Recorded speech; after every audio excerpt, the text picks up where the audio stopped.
하나님의 말씀 같이 볼게요. 출애굽기 5장 말씀입니다. 출애굽기 5장 1절부터 오늘 9절 말씀까지 1절부터 9절 말씀까지 우리 한 절씩 교독하도록 하겠습니다. 제가 1절 먼저 봉독해 올립니다. 그 후에 모세와 아론이 바로에게 가서 이르되 이스라엘의 하나님 여호와께서 이렇게 말씀하시기를 내 백성을 보내라. 그러면 그들이 광야에서 내 앞에 절기를 지킬 것이니라 하셨나이다.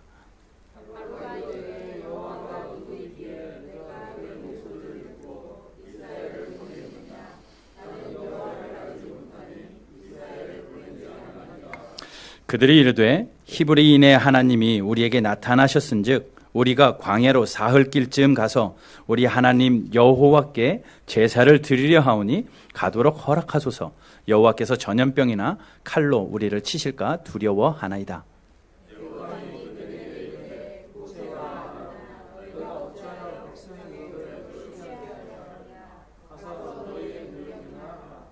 바로가 또 이르되 이제 이 땅에 백성이 많아졌거늘 너희가 그들로 노역을 쉬게 하는도다 하고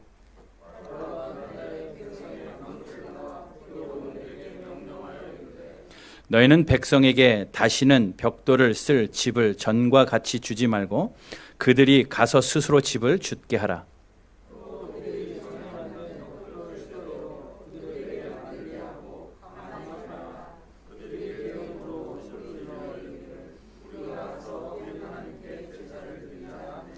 구절 함께 봅니다. 그 사람들이 노동을 무겁게 함으로 수고롭게 하여 그들로 거짓말을 듣지 않게 하라. 아멘. 오늘 같이 읽은 본문 말씀 가지고 신앙을 위해 넘어야 할 것이라는 제목으로 잠깐 말씀 좀 상고하도록 하겠습니다. 여러분 살면서 넘어야 할 것들이 반드시 있습니다. 잘 넘어가면 다음 것을 편안하게 누릴 수 있지만 잘 넘기지 못해서 그 다음 것을 누리지 못하는 것들이 참 많이 있습니다. 예를 들면 이런 거죠. 취업 면접을 잘 넘으면 취업하여 직장에서 원하는 일들을 하는 그 날이 기다리고 있기 때문에 그 면접이라는 것을 잘 뛰어넘어야 됩니다. 또 학생들은 시험이라는 게 그렇습니다. 진급 시험이 그렇죠. 고등학교를 진학하고 또 대학을 진학하면서 준비되어지는 그 시험, 아무리 힘들고 어려워도 잘 준비되어져서 잘 치러야만 그 다음이 보장되어 있습니다. 그러니 그런 것들을 잘 뛰어넘어야 그 다음에 한 번 더 학문이든지 세상의 일이든지 진일보된 삶을 살 수 있습니다.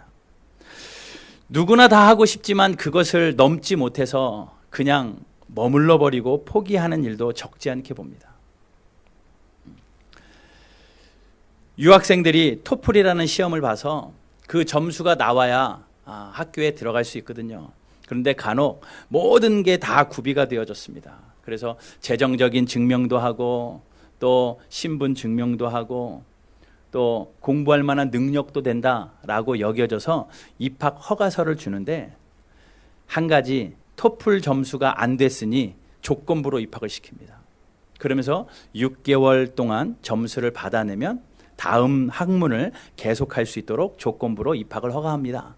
그러면 그 학생은요 6개월 동안 토플 점수를 어떻게든 공부를 해가지고 점수를 이상 넘겨놔야 다음 학기에 등록할 수 있어요. 만약에 그렇지 않으면 다시 짐 싸서 한국으로 돌아와야 됩니다. 근데 그런 사람들을 종종 보거든요. 와서 공부할 수 있을 거라고 생각을 했는데 다른 거는 다 준비가 되는데 그 하나를 뛰어넘지 못해서 그 다음으로 진학하지 못하고 되돌아오는 경험 종종 있습니다. 우리의 삶이 그런 것 같습니다. 산 넘어 산이라고 할 수 있지만 그래도 그 넘어야 하는 고비들을 시간마다 인생의 여정마다 넘어야 그 다음 삶이 보장돼 있고 그 다음 삶이 행복한 겁니다. 우리 신앙생활도 그런 것 같아요. 신앙생활도 내가 뛰어넘어야 할 그러한 과정들이 있다라는 겁니다.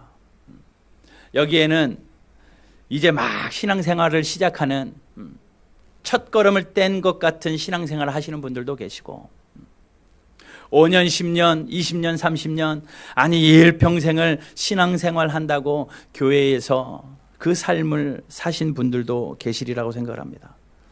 한번 이 시간 같이 말씀을 좀 생각하면서 우리가 신앙을 위해서 뛰어넘어야 할 것은 무엇인가 한번 좀 생각해 봤으면 좋겠어요. 그런데 이 넘어야 할 것들이요, 하나님이 준비시켜 놓은 것이 있습니다.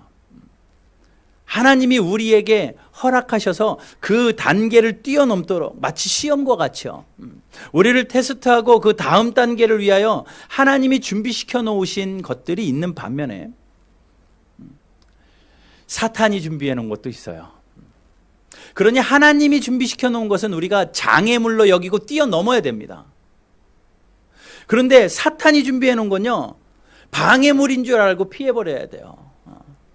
장애물하고 방해물은 다릅니다. 장애물은요, 뛰어넘어서 다음 고지로 가게 하기 위한 것일 수 있지만 방해물은요, 어떻게든 못 가게 하는 거거든요. 그 다음으로 가지 못하도록 방해하는 겁니다. 그러니 우리가 신앙을 뛰어넘으려고 할 때 하나님이 준비시켜 놓은 것들은 여러분 견디고 참으면서 반드시 뛰어넘어야 되겠지만 사탄이 방해하는 것은 거기에 그 덫에 걸려 넘어가면 안 되죠. 신앙의 진보를 이루지 못하도록 사탄이 방해하는 것들이 굉장히 많이 있다라는 겁니다. 그러니 우리가 그것들을 잘 뛰어넘으면 하나님은 기뻐하십니다. 장애물이든 방해물이든 잘 피하고 잘 뛰어넘어서 신앙의 진일보를 이루어내면 하나님은 분명히 기뻐하시지만 거기서 넘어지고 포기해버린다면 누가 기뻐하겠어요? 사탄이 기뻐합니다. 우리가 신앙생활을 위해서 뛰어넘어야 된다라고 하는데 이 신앙생활은요, 교회 안에서 하는 게 아니거든요. 신앙생활이 교회 다니는 것이 아닙니다. 신앙생활이 내가 교회를 등록하고 성도로 살아간다라는 것으로서 신앙생활의 바탕은 우리의 가정이고 우리의 직장이고 내가 살아가는 삶의 터전이에요. 교회선 와서 일주일에 한 번씩 예배하는 것이 신앙생활이 아니라 여러분들의 삶의 1년 365일 하루 24시간이 신앙생활이 되어야 된다는 거예요. 그것을 위하여 우리가 뛰어넘어야 될 것이 있는데 반드시 사탄의 공격 가운데 피해야 될 방해물들이 있는데 오늘 그거를 좀 생각해보고 사단이 우리를 넘어뜨리려고 신앙생활을 못하게 하려고 어떤 방법으로 우리에게 방해를 하는지 오늘 말씀을 통하여 다시 한번 점검하고 우리가 사단의 공격을 잘 피해서 우리 신앙의 진일보를 이루는, 그래서 이 가을의 계절에 신앙의 아름다운 열매를 맺는 저와 여러분들의 삶이 되기를 주님의 이름으로 축복합니다. 이스라엘 백성들이 나옵니다. 이스라엘 백성들이 애굽에서 400년 종살이 하잖아요. 400년 동안 애굽의 종살이를 하는 동안에 하나님 앞에 간절히 부르짖습니다. 하나님, 우리를 건져주십시오. 하나님은 이스라엘 백성들을 구원할 목적과 계획을 가지고 모세라는 지도자를 세우시고 그 모세를 애굽으로 보내십니다. 모세가 바로 앞에 서서 하나님의 백성인 이스라엘 백성들을 내가 인도하고 가야 되겠다. 하나님이 예비하신 그곳으로 가야 될 것이고 우리가 광야로 가서 하나님께 예배할 것이고 하나님 앞에서 절기를 지킬 것이고 하나님 앞에 제사를 지낼 것이다. 하나님이 말씀하신 대로 모세가 바로 앞에 당당하게 이야기합니다. 이제 그게 1절 말씀이에요. 1절. 그 후에 모세와 아론이 바로에게 가서 이르되 이스라엘의 하나님 여호와께서 이렇게 말씀하시기를 내 백성을 보내라. 그러면 그들이 광야에서 내 앞에 절기를 지킬 것이리라 하셨나이다. 모세와 또 이스라엘 백성들이 이 하나님의 명령 앞에 이제 큰 꿈을 꾸기 시작을 합니다. 지긋지긋한 노예의 생활을 청산하고 하나님이 약속하신 약속의 땅을 가면서 이제 우리는 하나님 앞에 자유롭게 예배하는 민족으로 광야길을 가겠노라고, 사흘길쯤 가서 그곳에서 제단을 쌓고 하나님 앞에 제사를 드리고 우리가 절기를 지키면서 하나님의 백성으로 살겠나라는 큰 꿈과 결단을 가지고 모세와 아론이 바로 앞에 섭니다. 한 단계 진일보하겠다라는 거예요. 노예 생활에서 이제 하나님을 예배하는 자의 삶으로 한 단계 더 업그레이드된 삶으로 가는 과정이에요. 그런데 방해하는 인물이 나타납니다. 그들을 그냥 순적하게 풀어줘서 예배자의 삶을 살 수 있도록 광야로 내쫓는 것, 내보내주는 것이 아니라 방해하는 한 사람이 나타나는데 그게 바로예요. 애굽의 왕이었던 바로입니다. 바로가 뭐라고 말합니까? 2절 보십시오. 바로가 이르되 여호와가 누구이기에 내가 그의 목소리를 듣고 이스라엘을 보내겠느냐? 나는 여호와를 알지 못하니 이스라엘을 보내지 아니하리라. 바로가 이야기합니다. 하나님이 누군지도 모르고 나는 하나님을 알지도 못하는데 내가 왜 하나님 말을 들으며 이스라엘 백성들을 보내느냐? 난 보내지 못하겠다 라고 방해하는 거예요. 모세와 이스라엘 백성들이 신앙의 진일보를 이루기 위해서 예배의 삶을 살겠다고 절기를 지키겠다라고 하는 그들에게 바로가 나타나서 방해하는 거죠. 그러면서 바로가 어떻게 방해를 합니까? 오늘 본문 내용을 잠시 보면 3절 보십시오. 히브리인의 하나님이 우리에게 나타나셨은즉 우리가 광야로 사흘길쯤 가서 우리 하나님 여호와께 제사를 드리려 하오니 가도록 허락하여 주십시오 라고 바로와 아론이 부탁을 합니다. 백성들 또한 그것에 동요되어져서 이제 우리가 하나님 앞에 예배할 수 있겠구나라는 그 마음속에 부푼 꿈과 새로운 결단의 마음이 있었을 것이 분명해요. 그런데 애굽 왕 바로가 한마디로 거절을 하며 4절에 이렇게 이야기합니다. 모세와 아론아, 내가 어찌하여 백성의 노역을 쉬려 하느냐? 가서 너희의 노역이나 하라. 너희들이 노역을 안 하고 쉬려고 하는구나. 가서 일이나 계속해라 라고 이야기합니다. 그러면서 7절에 그렇게 명령하죠. 너희는 백성에게 다시는 벽돌을 쓸 집을 전과 같이 주지 말고 그들이 가서 스스로 집을 짓게 하라. 무슨 이야기를 하느냐면 나갈 생각하지 말고 벽돌이나 계속 만들어라.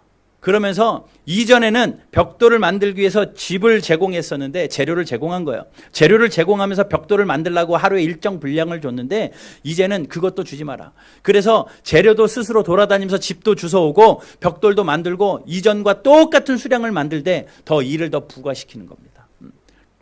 그러면서 가지 못하도록 그렇게 말합니다. 8절 말씀 보십시오. 8절. 또 그들이 전에 만든 벽돌 수요대로 그들에게 만들게 하고 감하지 말라. 그들이 게으름으로 소리질러 이르기를 우리가 가서 하나님께 제사를 드리자 하나니.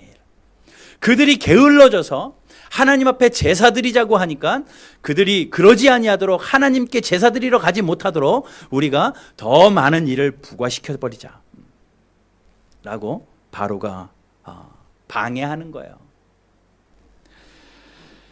오늘 같이 읽지는 않았지만 22절을 보십시오. 그 상황 가운데 모세가 하나님 앞에 하소연하며 원망하는 듯이 이렇게 말씀합니다. 5장 22절 한번 가보세요. 모세가 여호와께 돌아와서 아뢰되 주여 어찌하여 이 백성이 학대를 당하게 하셨나이까? 어찌하여 나를 보내셨나이까? 모세도 하나님 앞에서 예배하고자 하고 하나님의 명령에 순종하고자 하고 하나님 앞에 절기를 지키려고 했던 그 모세마저도 마음에 무거운 짐이 얹히기 시작을 합니다. 그러면 백성들은 두말할 것 없죠. 백성들 또한 부푼 꿈이 사그라들었을 것이고 하나님 앞에서 신앙의 열심을 가지고 다시 한번 살아보려고 했던 것이 물거품이 되어버리고 말았을 거예요. 여러분, 우리가 신앙생활하면서 이러한 일들이 일어납니다. 하나님 앞에서 결단을 해요. 또 내가 하나님 앞에서 신앙생활을 하려고 합니다. 이제 막 교회 다니기 시작하는 사람은 내가 교회를 다니면서 하나님을 나의 하나님으로 섬기며 내가 하나님의 백성으로 살아보겠다라고 힘차게 시작하는 사람이 있고, 또 오랜 동안 신앙생활을 하셨던 분들도 또 하나님이 주신 새로운 은혜들로 새로운 결단들을 합니다. 기도에 대한 결단, 하나님의 말씀에 대한 결단, 거룩한 삶에 대한 결단, 여러 가지 신앙의 진일보되기 위한 결단들이 우리에게 때로는 있다라는 거예요. 그때 방해하는 바로 같은 일들이 우리에게 날마다 일어납니다. 이스라엘 백성들에게 바로가 있었듯이 우리의 신앙을 방해하고 우리의 신앙이 일보되지 않도록, 진척되지 않도록 방해하는 바로와 같은 방해 세력이 분명히 우리에게 있어요. 그게 뭐겠습니까? 사탄이죠. 사탄이 교묘한 방법으로 바로와 같이 우리 주변에서 도사리고 있다가 우리를 물거품 만들어버리게 합니다. 신앙생활 하려고 했던 그것을 물거품 만들어버리고, 신앙에 대한 결단을 물거품하게 만들어버리고, 그러한 일들이 사단의 방해물들이 우리에게 분명히 널려 있는데 우리는 그것들을 나의 신앙의 성장을 위하여 뛰어넘어야 돼요. 그게 뭔 줄 오늘 좀 배우려고 합니다. 그러면 사탄이 우리에게 와서 방해하는 것, 바로가 이스라엘 백성들의 그런 신앙의 성장을 위하여 방해했던 것처럼 우리의 신앙의 성장에 방해하는 사탄의 전략은 무엇인지 오늘 좀 한번 생각해 보려고 합니다. 그리고 그것을 정확하게 아시고요, 이거는 사탄이 방해하는 거구나, 나의 신앙의 성장을 위하여 사탄이 방해하는 거나 바로 알아차려서 그 방해에 넘어져서 포기하지 않고 잘 뛰어넘어서 신앙의 성장을 이루고 아름다운 열매를 맺는 우리 모두 되기를 주님의 이름으로 축복합니다. 자, 그러면 바로가 이스라엘 백성들에게 방해하며 했던 말 한마디가 이스라엘 백성들의 마음을 흔들어 놨어요. 마음을 흔들어 놨어요. 그것이 무엇이냐면요, 같이 읽었던 말씀입니다. 8절 말씀.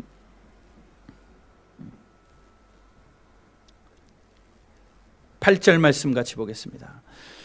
또 그들이 전에 만든 벽돌 수요대로 그들에게 만들게 하고 감하지 말라. 그 다음에요, 그들이 게으름으로 소리질러. 그들이 게으름으로 소리지른다. 그들이 게을러졌다라는 그 말을 그들에게 하면서 그들에게 무언가 한 가지를 생각하게 만들어요. 여러분, 이 게으르다라는 단어는요, 라파라는 히브리어 단어가 쓰였습니다. 이것은요, 원 언어를 찾아보면 무가치하다라는 거예요. 무가치하다, 또 무익하다, 아무 쓸데없다, 여기서부터 시작되어지는 단어거든요.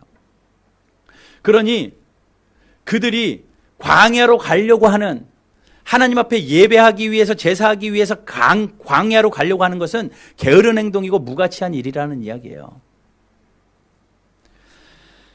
하나님 앞에 예배하려고 하는 그러한 열심 앞에 바로는 다른 관점으로 그들에게 마음을 흔들어 놓습니다.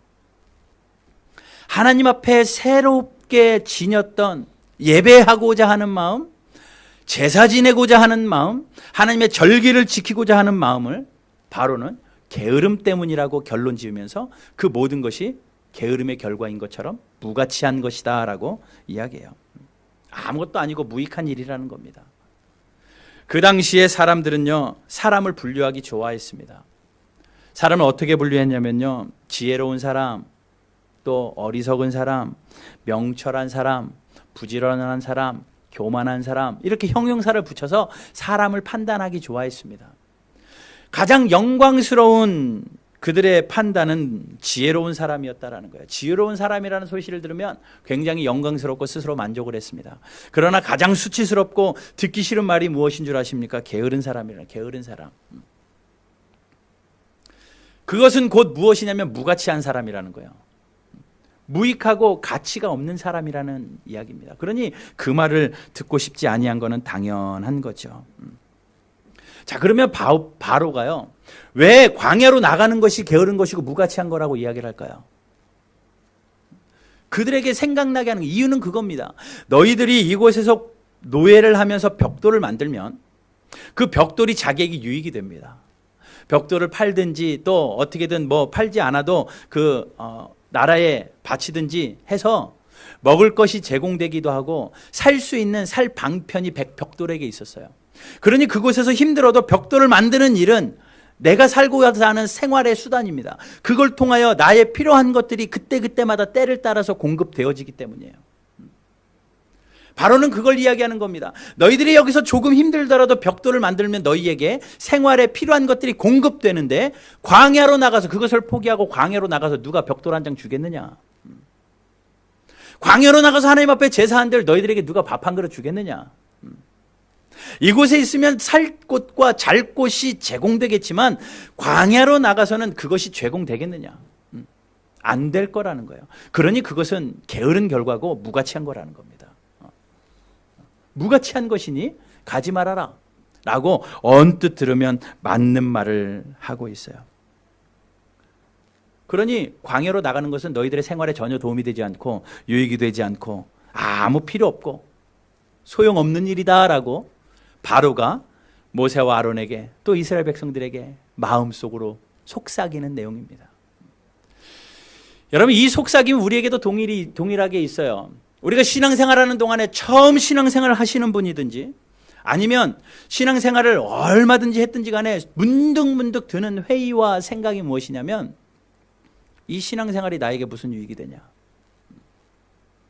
이 신앙생활이 나에게 어떤 유익이 있고 어떤 가치가 있냐라는 바로와 같은 비슷한 속삭임이 사단을 통하여 지금도 우리에게 들려집니다.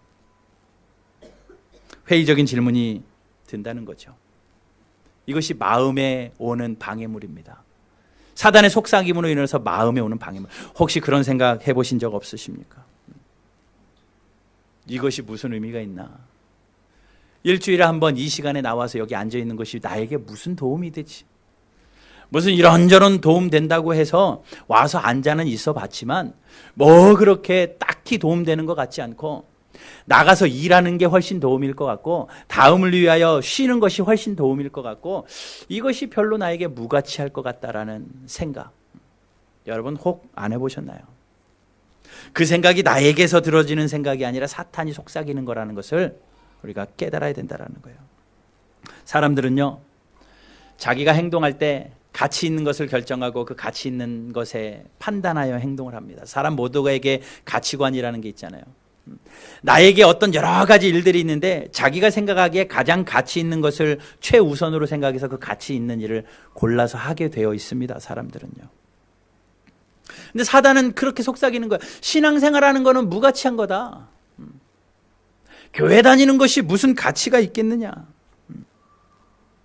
차라리 신앙생활하고 교회 다니는 동안에 다른 돈을 벌고 일을 하고 또 쉬고 취미생활을 하고, 그래서 나에게 이득이 되는 일들을 해봐라. 계속 그렇게 유혹해요. 그렇게 사탄이 유혹을 했는데 누구에게까지 가서 유혹합니까? 예수님에게까지 가서 유혹을 하거든요. 마태복음 4장 8절 9절 말씀 한번 보겠습니다. 마태복음 4장 8절 9절.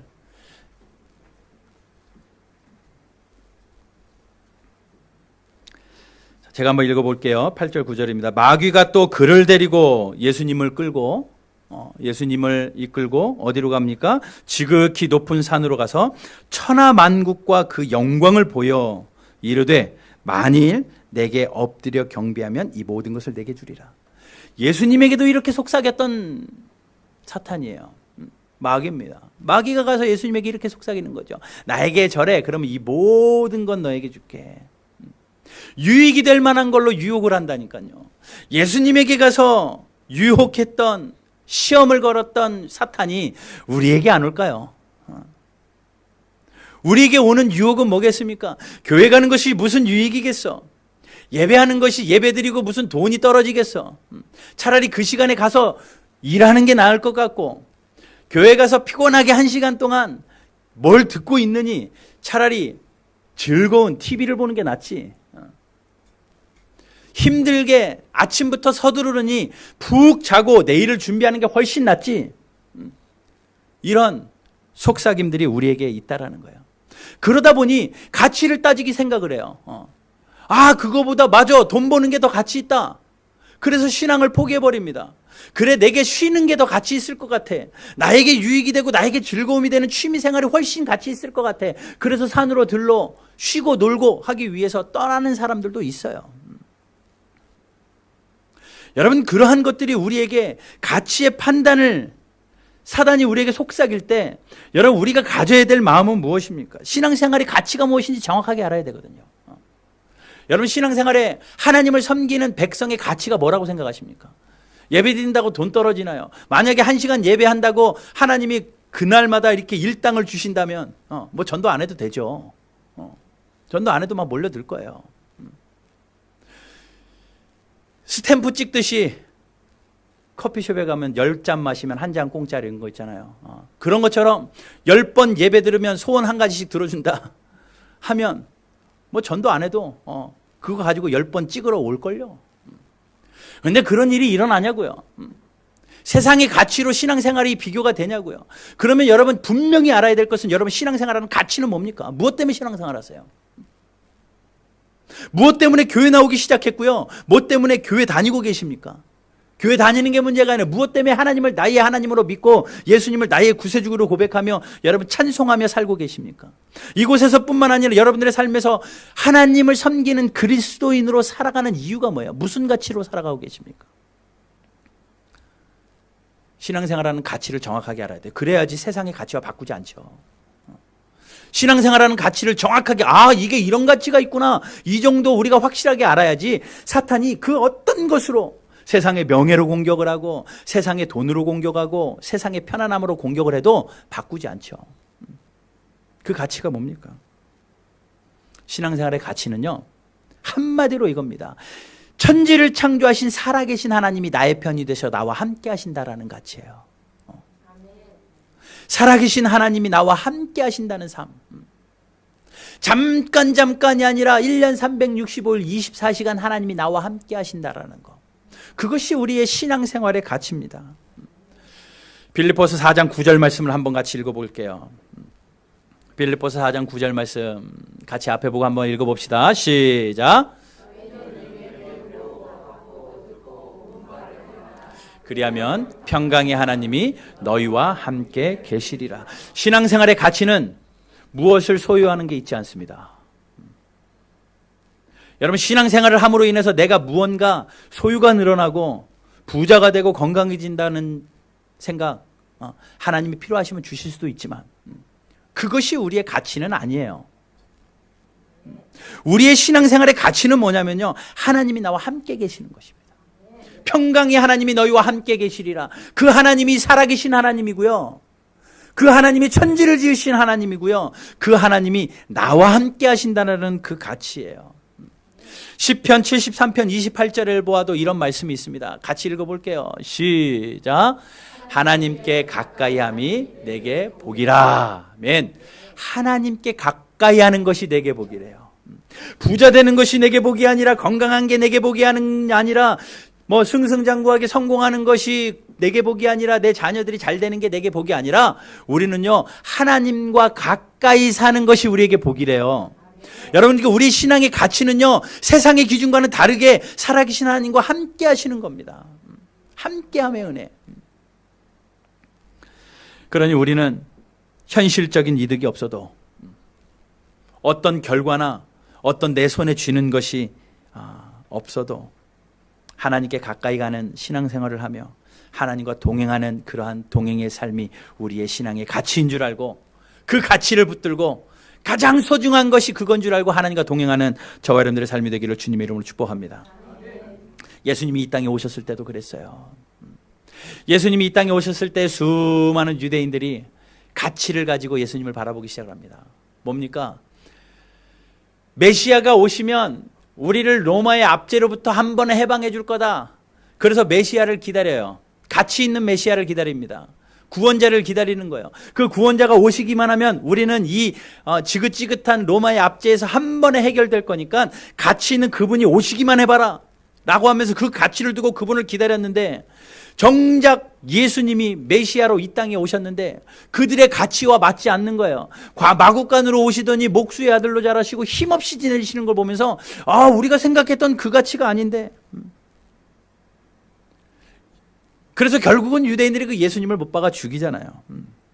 그런데 한번 보십시오.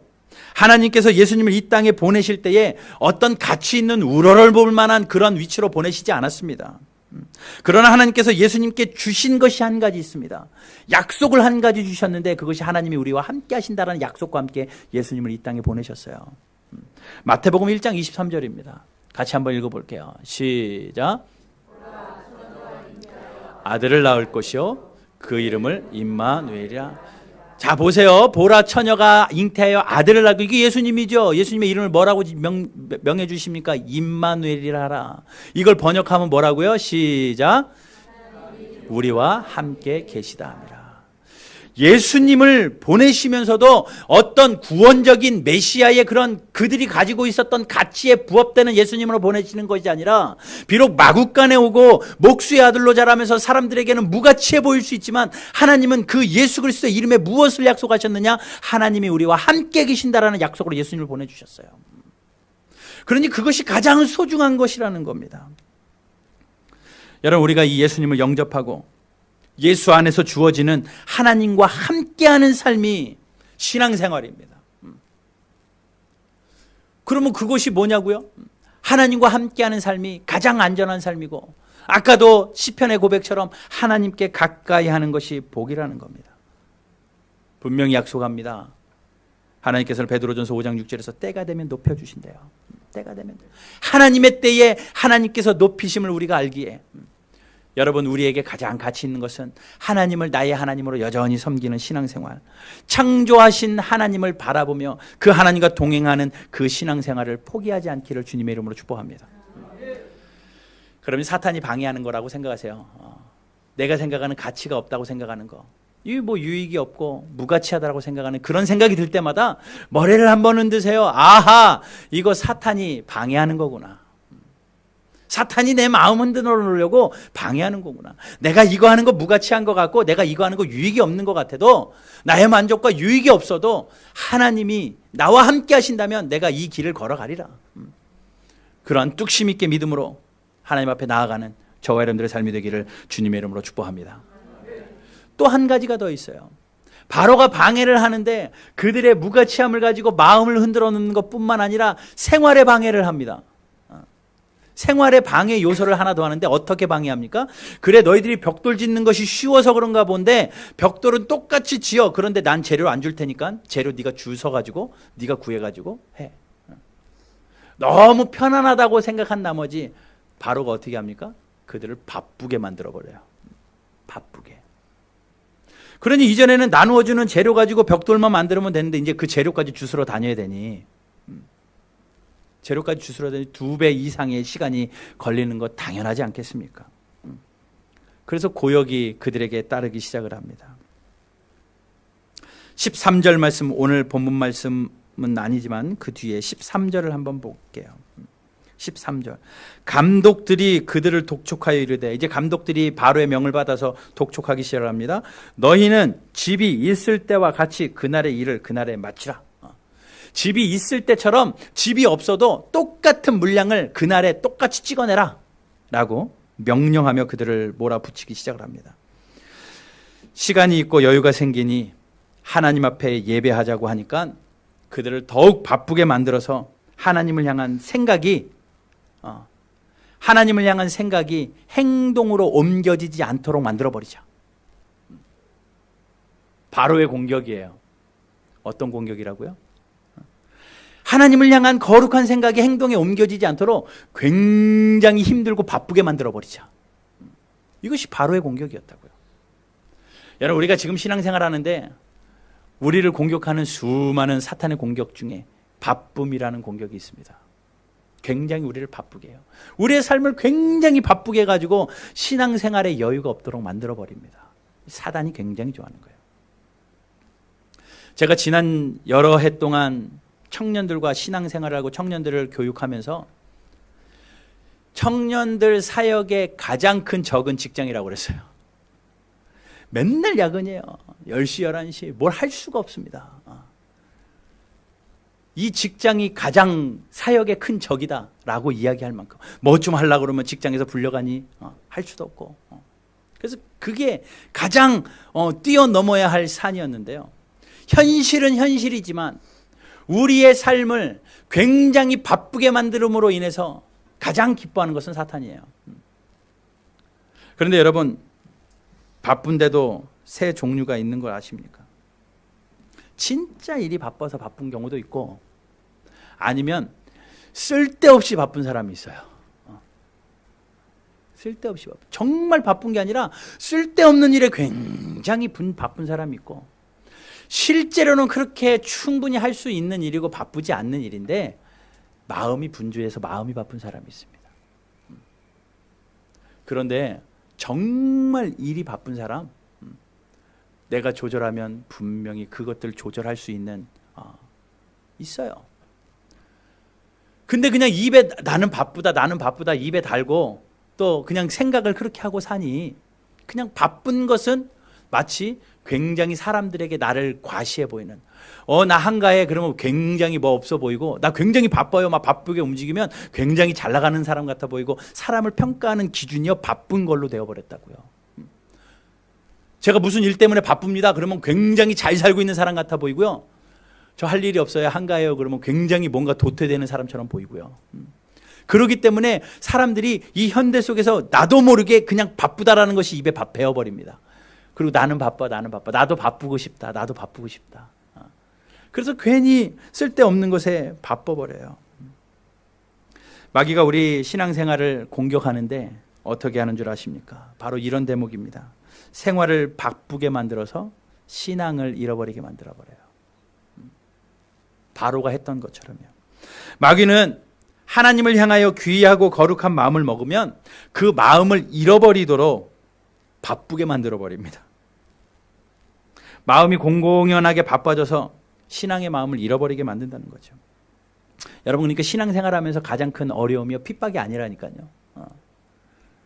오히려 교회 가지 말고 신앙생활하지 말라고 핍박하면 그거 견뎌내면서 이 고난 견뎌야지 사탄의 고난이야 하고 뛰어넘어 버리더라고요. 그런데 바쁘다라는 걸로 공격하면요, 스스로 위로가 돼. 난 바쁘니까 괜찮아.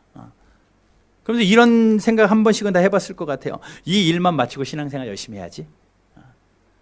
내가 요 일만 마치고 기도해야지. 내가 요 바쁜 요거만 넘기고 말씀 생활도 해야지 라고 생각하는 경험, 우리에게 다 한두 번씩은 있었으리라 생각을 합니다. 여러분, 바쁨 속에서 우리가 먼저 해야 될 것이 뭔지 우선순위를 정확하게 깨달아야 돼요. 여러분, 바쁘다고 다 좋은 것이 아닙니다. 여러분들의 시간들을 잘 관리해서 그 바쁜 일정 속에 일들을 잘 감당하셔야 되겠지만, 여러분들이 맡고 있는 일을 잘 정리하여서 신앙의 성장을 위해서도 분명히 노력하셔야 돼요. 그렇다고 하던 일 모든 것 다 내려놓으라는 것 절대 아니죠. 감당하실 것은 감당하십시오. 그러나 이 바쁨이 내 신앙에 유익이 되지 않는 것인 줄 알고 그 바쁜 것을 정돈할 수 있는, 쓸데없이 바쁜 것도 내려놔야 되고, 괜히 바쁘고 분주한 마음도 정리해야 될 것이고, 정말 하루가 모자라게 일이 많다면 일을 분배하십시오. 오늘 다 하고 떠날 거 아니잖아요.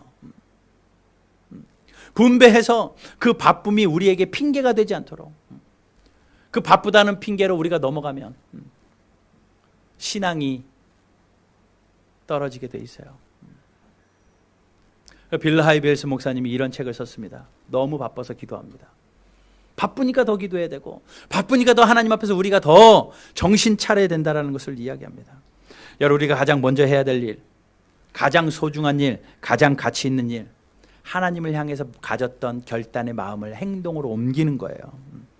신앙의 최우선은 이 실천인 줄 알고, 저와 여러분들이 신앙에 아름다운 성장이 있게 되기를 주님의 이름으로 축복합니다. 이 가을의 계절에 아름다운 열매를 맺기 위하여 곡식도 쑥쑥 자라나는데 우리의 신앙이 자라나야 되겠고요. 신앙이 자라나지 못하도록 방해하는 이 사탄의 방해, 마음을 흐트러 놓으며 무가치한 거 아니냐라는 생각이 들 때에, 또 바쁜 일 때문에 신앙생활에 방해가 되어질 때, 이것이 사탄이 주는 방해인 줄 알고 여러분 잘 뛰어넘어서 이것이 하나님께로 더 가까이 나가는 방해물인 줄 알고 그것들을 제거하며 잘 피하고 잘 뛰어넘어서 아름다운 신앙의 성장을 이루기를 주님의 이름으로 축복합니다. 이번 한 주간 여러분 깊이 묵상하세요. 내가 혹시 가치 있다고 생각하는 것과 내 신앙생활과 바꾼 거는 뭐가 있나? 내가 바쁘다는 이유로 소홀하게 했던 믿음의 생활은 어떤 것이 있는가? 하나씩 하나씩 점검하면서 다시 제자리로 돌려놓으십시오. 하나님 앞에 나의 삶이 다시 한번 서기를 바라고, 하나님 앞에 나의 신앙이 제대로 세워져서 나의 만족과 나의 유익을 위하여 가지려 했던 그 모든 것을 내려놓고, 나에게 가장 귀한 것은 주님을 알아가는 겁니다. 나에게 가장 귀한 것은, 나에게 가장 큰 복은 내가 하나님께 가까이 가는 것이 복입니다 라는 이 고백처럼, 저와 여러분들의 진정한 아름다운 신앙의 고백으로 신앙이 성장이 일어나는 그런 은혜가 있기를 주님의 이름으로 축복합니다.